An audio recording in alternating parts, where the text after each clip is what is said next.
بنے دین حق کے سہارے صحابہ، بنے دین حق کے سہارے صحابہ، رسول خدا کو بھی پیارے صحابہ،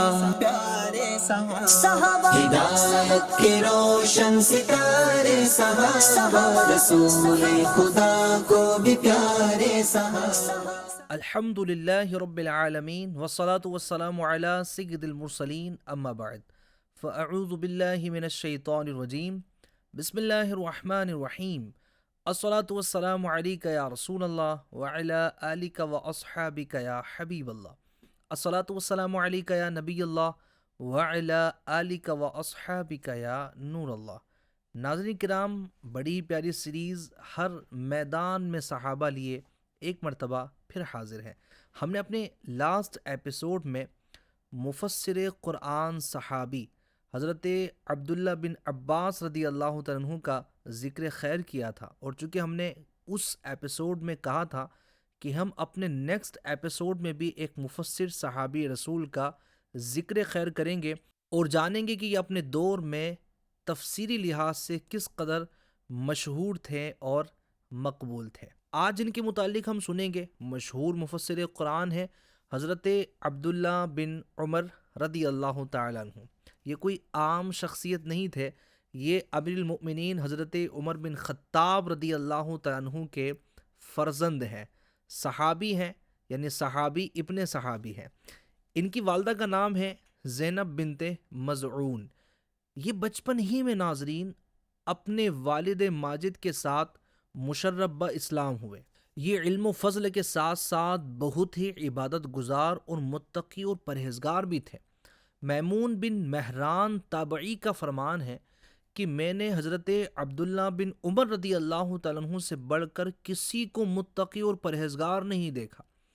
حضرت امام مالک رضی اللہ تعالیٰ عنہ فرمایا کرتے تھے کہ حضرت عبداللہ بن عمر رضی اللہ تعالیٰ عنہ مسلمانوں کے امام ہیں۔ یہ حضور صلی اللہ تعالیٰ علیہ وسلم کی وفات اقدس کے بعد 60 برس تک حج کے مجمع اور دیگر مواقع پر مسلمانوں کو اسلامی احکام کے بارے میں فتویٰ دیتے رہے۔ یہ آپ کا علمی مقام تھا۔ حضرت عبداللہ ابن عمر رضی اللہ تعالیٰ عنہ کو تلاوت قرآن کے ساتھ بہت زیادہ شغف تھا۔ اس کی صورت و آیات پر فکر و تدبر میں عمر کا بہت بڑا حصہ آپ نے صرف کیا۔ اس کا اندازہ اس بات سے ہو سکتا ہے کہ صرف سورہ بقرہ پر آپ نے 14 برس صرف کیے، صرف سورہ بقرہ پر آپ نے 14 برس صرف کیے۔ اس سے معلوم پڑتا ہے کہ آپ نے قرآن کو نہ صرف پڑھا ہے بلکہ اس کو سمجھنے کی کس حد تک کوشش کی ہے۔ جہاں ان کی فہم و فراست کا اندازہ ہوتا ہے ناظرین کرام، وہیں پر یہ اندازہ بھی ہمیں ہوتا ہے کہ اللہ تبارک و تعالیٰ کی پیاری کتاب قرآن مجید میں کس قدر گہرائی ہے۔ ہم تو جناب اس کو پڑھ لیتے ہیں، پڑھ کے گزر جاتے ہیں، لیکن ایک ایک آیت کتنا وسیع مفہوم رکھتی ہے۔ اس سے اندازہ ہو سکتا ہے کہ حضرت عبداللہ بن عمر رضی اللہ تعالیٰ عنہ جیسے عظیم صحابی صرف سورہ بقرہ پر 14 برس کام کر رہے ہیں اور اس کو سمجھنے اور اس کو لکھنے کی کوشش کر رہے ہیں۔ سبحان اللہ۔ آئیے حضرت عبداللہ بن عمر رضی اللہ تعالیٰ عنہ کی تفسیر کی چند جھلکیاں ملاحظہ فرمائیے۔ کس قدر اللہ تبارک و تعالیٰ نے آپ کو تفسیر میں مہارت و صلاحیت عطا فرمائی تھی، کس قدر آپ تفسیر میں ملکہ رکھتے تھے کہ صحابہ اکرام علیہم رضوان بھی تفسیر میں آپ پر اعتماد کرتے تھے، آپ کی طرف رجوع کرتے تھے، آپ کی تعریف و توصیف کرتے تھے۔ چنانچہ ایک مرتبہ حضور نبی کریم صلی اللہ تعالیٰ علیہ وسلم کے گرد صحابہ اکرام کا مجمع تھا۔ حضرت عبداللہ ابن عمر رضی اللہ تعالیٰ عنہ بھی وہاں موجود تھے۔ میرے آقا صلی اللہ علیہ وسلم نے قرآن پاک کی ایک مثال بیان فرمائی۔ تم نے نہیں دیکھا کہ اللہ نے کلمہ طیبہ کی کیسی اچھی مثال دی ہے کہ وہ پاک درخت کے مثل ہے جس کی جڑ مضبوط ہے اور شاخیں آسمان تک ہیں اور اپنے خدا کے حکم سے ہر وقت پھل لاتا ہے۔ اس کے متعلق صحابہ اکرام سے آپ صلی اللہ علیہ وسلم نے پوچھا کہ اللہ تبارک و تعالی نے جس درخت کی مثال یہاں بیان کی ہے، بتاؤ وہ درخت کون سا ہے جو مرد مسلم کی طرح سدا بہار ہے، اس کے پتے کبھی خزاں رسیدہ نہیں ہوتے اور ہر وقت وہ پھل دیتا رہتا ہے۔ اس سوال کے جواب میں ناظرین تمام صحابہ اکرام حتیٰ کہ حضرت ابو بکر صدیق رضی اللہ تعالیٰ عنہ تک خاموش رہے۔ جب تمام ہی صحابہ خاموش تھے تو آپ صلی اللہ علیہ وسلم نے خود بتایا کہ یہ کھجور کا درخت ہے۔ لیکن عبداللہ ابن عمر رضی اللہ تعالیٰ عنہ پہلے یہ سمجھ چکے تھے کہ اس سے مراد کھجور کا درخت ہے، لیکن آپ نے بیان کیوں نہیں کیا؟ اس لیے بیان نہیں کیا کہ اکابر صحابہ اکرام خاموش ہیں تو میں کیوں بولوں، آپ بھی چپ رہے۔ جب حضرت عمر بن خطاب رضی اللہ تعالیٰ عنہ سے آپ نے اس کا ذکر کیا تو انہوں نے کہا کہ تم نے جواب کیوں نہ دیا؟ تمہارا جواب دینا مجھے فلاں فلاں چیز سے زیادہ محبوب ہوتا۔ تو حضرت عبداللہ بن عمر رضی اللہ تعالیٰ عنہ کا فہم قرآن کا اندازہ آپ لگائیے کہ نبی کریم صلی اللہ تعالی علیہ وسلم جو صحابہ اکرام سے سوال دریافت کر رہے ہیں، جو سوال فرما رہے ہیں، حضرت عبداللہ بن عمر رضی اللہ تعالیٰ عنہ کے ذہن میں اس کا جواب ہے، لیکن چونکہ صحابہ اکرام موجود ہیں، سب خاموش ہیں، تو آپ بھی ادباً وہاں پر خاموش رہیں، لیکن اللہ تبارک و تعالیٰ نے اس کا فہم آپ کو عطا فرمایا۔ اسی طرح قرآن کے الفاظ کے معنوں میں بھی حضرت عبداللہ بن عمر رضی اللہ تعالیٰ عنہ کو کمال کا درجہ حاصل تھا۔ آپ کی بڑی گہری نگاہ قرآن کے معانی پر ہوا کرتی تھی۔ وہ ان کے ایسے جامع معنی اختیار کرتے، یعنی قرآن کے الفاظ کے ایسے جامع معنی اختیار کرتے تھے جو مفہوم پر پورے طور سے صادق آتے تھے۔ چنانچہ اقیم الصلاۃ لدلوک الشمس الی غسق اللیل، یعنی نماز قائم کرو سورج کے ڈھلنے سے رات کے اندھیرے تک، اس میں جو لفظ دلوک ہے اس کا کس قدر جامع معنی آپ نے اختیار کیا۔ حضرت عبداللہ بن عمر رضی اللہ تعالیٰ عنہ ترجمے میں دلوک کے معنی ڈھلنے کے لیتے تھے۔ حالانکہ لغت میں اگر دیکھیں تو ڈھلنے کے علاوہ بھی چند معنی اور ہوتے ہیں لفظ دلوک کے، جیسے زرد ہونا یا غروب ہونا۔ حضرت عبداللہ بن عمر رضی اللہ تعالیٰ عنہ لفظ دلوک کا معنی ڈھلنا ہی کیوں لیتے تھے؟ یہ اس لیے لیتے تھے تاکہ تینوں نمازیں جو سورج کے ڈھلنے پر شروع ہوتی ہیں، یعنی جن کا وقت شروع ہوتا ہے، وہ تینوں نمازیں اس میں شامل ہو جائیں۔ سمجھیے، اس معنی سے ظہر، عصر اور مغرب تینوں کے اوقات متعین ہو جاتے ہیں، اس لیے کہ زوال کے 3 درجے ہیں۔ ایک بالکل مشہور ہے جس میں سورج بیچ آسمان پر یعنی سر کے اوپر ہوتا ہے، جب ڈھلتا ہے تو ظہر کا وقت شروع ہو جاتا ہے۔ دوسرا جس میں سورج نظر کی جانب سے ڈھلتا ہے، یہ عصر کا وقت ہوتا ہے۔ تیسرا جس میں سورج افق کی جانب سے ڈھل کر غروب ہو جاتا ہے، یہ مغرب کا وقت ہے۔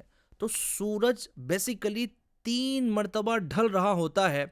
پہلی مرتبہ کا ڈھلنا ظہر کا وقت شروع کرتا ہے، دوسری مرتبہ کا ڈھلنا عصر کا وقت شروع کرتا ہے، اور تیسری مرتبہ کا ڈھلنا یہ مغرب کا وقت شروع کرتا ہے۔ تو آپ نے دلوک سے ڈھلنے کا معنی لیا تاکہ یہ تینوں نماز کے اوقات اس میں متعین کیے جا سکے۔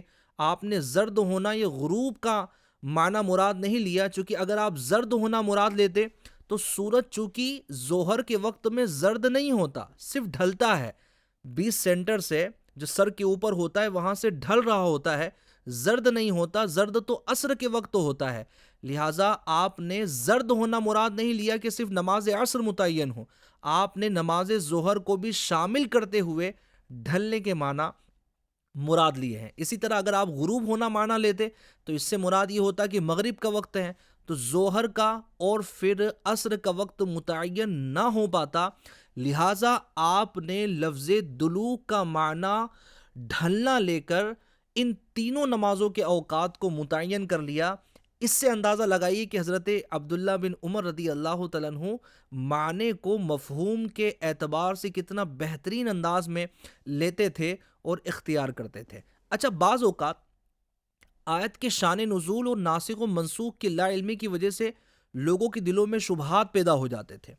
حضرت عبداللہ بن عمر رضی اللہ تعالیٰ عنہ اپنی فہم قرآنی سے اس قسم کے شکوک کا ازالہ کر دیتے، لوگوں کے شک و شبہات دور کر دیا کرتے تھے۔ جیسا کہ ایک شخص کو قرآن پاک کی اس آیت وَالَّذِينَ يَكْنِزُونَ الذَّهَبَ وَالْفِضَّةَ وَلَا يُنْفِقُونَهَا فِي سَبِيلِ اللَّهِ فَبَشِّرْهُمْ بِعَذَابٍ أَلِيمٍ، جو لوگ سونا اور چاندی جمع کرتے ہیں اور اس کو خدا کی راہ میں خرچ نہیں کرتے اس کو عذاب علیم کی بشارت دے دو۔ یہ قرآن کریم کی واضح آیت ہے۔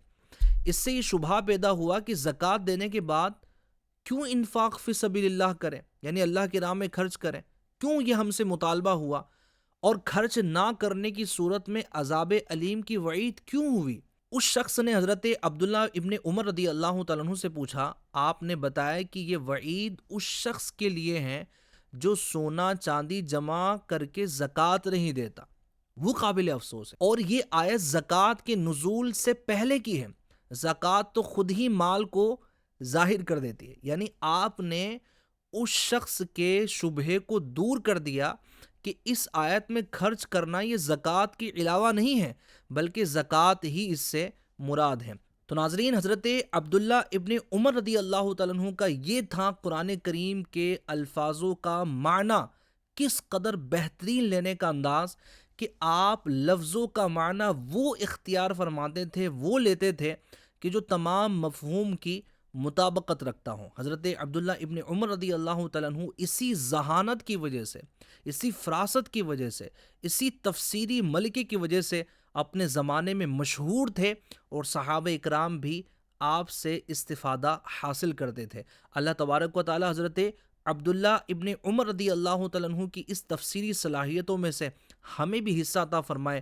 کاش ہم بھی قرآن کو پڑھیں اور سمجھنے میں کامیاب ہو جائیں۔ حضرت عبداللہ ابن عمر رضی اللہ تعالیٰ عنہ ایک کمال کی شخصیت تھی۔ ناظرین، اگر چند اور بھی باتیں آپ کے متعلق جاننے کی کوشش کریں تو رنگت آپ کی گندومی تھی، قد آپ کا لمبا تھا، زلفیں کندھوں کے قریب ہوتی، سر پر امامہ سجا ہوتا تھا، جبکہ اس کا شملہ دونوں کندھوں کے درمیان یعنی پیٹھ پر آپ رکھا کرتے تھے۔ داڑھی میں زرد خضاب لگاتے، تھوڑی کے پاس سے داڑھی کو مٹھی میں پکڑتے اور مٹھی سے زائد بال آپ تراش دیتے، مونچھوں کو اتنا تراشتے کہ جلد کی سفیدی یہ نظر آ جایا کرتی تھی۔ قرآن کریم نہ صرف پڑھتے، نہ صرف سمجھتے، بلکہ زندگی میں بسانے کی بھی کوشش کرتے۔ آپ کے معمولات کس قدر شاندار ہوا کرتے تھے کہ کھانا کھاتے تو دسترخوان پر کوئی نہ کوئی یتیم ضرور موجود ہوتا تھا۔ رات کو سونے سے قبل آپ مسواک کرتے، پھر صبح کا اجالا پھیلنے سے پہلے اور بعد بھی آپ مسواک کرتے۔